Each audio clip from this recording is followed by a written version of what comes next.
और बिहार से इस वक्त बड़ी खबर, जहां खनिजों का बड़ा भंडार मिला है। 7 जिलों में क्रिटिकल मिनरल की पहचान की गई है। ईवी और बैटरी उद्योग को इससे बढ़ावा मिलेगा। और देखिए, गया, रोहतास, जमुई समेत कई जिले इसमें शामिल है।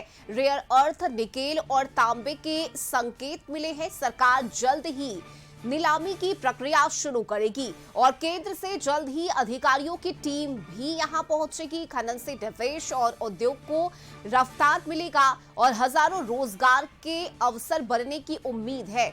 और देखिए, ऐसे में बिहार देश का नया खनिज हब बन सकता है। तो ये बड़ी खबर आपको बता रहे हैं इस वक्त बिहार से, जहां बड़ा भंडार मिला है दुर्लभ खनिजों का और 7 जिलों में क्रिटिकल मिनरल की पहचान की गई है।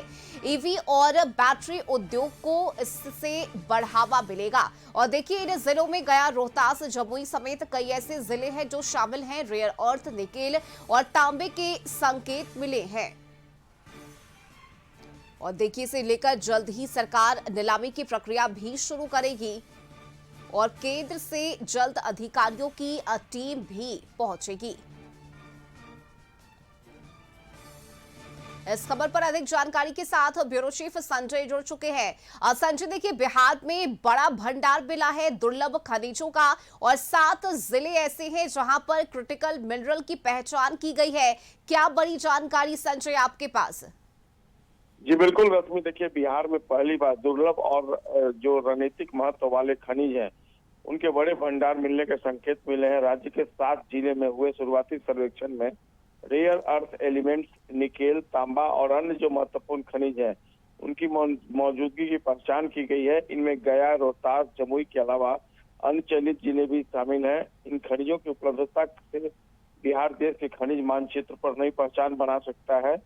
क्रिटिकल मिनरल का उपयोग इलेक्ट्रिक वाहन, लिथियम आयन बैटरी, सेमीकंडक्टर, रक्षा उपकरण, मोबाइल फोन और सौर ऊर्जा समेत अन्य अत्याधुनिक तकनीकों में होता है। ऐसे में इन खनिजों का भंडार मिलने से बिहार में भविष्य के उद्योगों के विकास की बड़ी संरचना पैदा हो गई है। राज्य सरकार अब इन क्षेत्रों का विस्तृत अन्वेषण कराकर खनिज ब्लॉकों की नीलामी की तैयारी में जुट गई है। केंद्र सरकार ने भी विशेषज्ञ अधिकारियों की टीम जल्द बिहार भेजने का फैसला लिया है, जो आगे की तकनीकी जांच और खनन प्रक्रिया का जो रोड मैप है वो तैयार करेगी।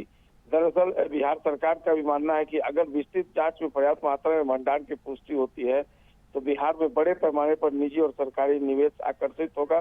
खनन आधारित उद्योगों की स्थापना से स्थानीय स्तर पर हजारों प्रत्यक्ष और अप्रत्यक्ष रोजगार के अवसर भी पैदा होंगे। साथ ही परिवहन, निर्माण, मशीनरी और सेवा क्षेत्र को भी नई गति मिलेगी। जो विशेषज्ञ है वो भी मानते हैं कि वर्तमान में दुनिया भर में क्रिटिकल मिनरल की मांग तेजी से बढ़ रही है। भारत भी इन खनिजों के आयात पर काफी हद तक निर्भर है। ऐसे में बिहार में इसके भंडार की पहचान न केवल राज्य की अर्थव्यवस्था के लिए महत्वपूर्ण है, बल्कि देश की ऊर्जा सुरक्षा, आत्मनिर्भरता, स्वच्छ ऊर्जा मिशन के लिए भी यह बड़ी उपलब्धि मानी जा रही है। अगर आगे की जांच सफल रहती है तो बिहार आने वाले वर्षों में देश के प्रमुख खनिज और औद्योगिक केंद्रों में शामिल हो सकता है। जी बिल्कुल संजय, और बिहार एक बड़े हब के तौर पर भी उभर कर सामने आ सकता है। आप बने रहिएगा हमारे साथ, अगली खबर पर भी आपसे अपडेट लेंगे।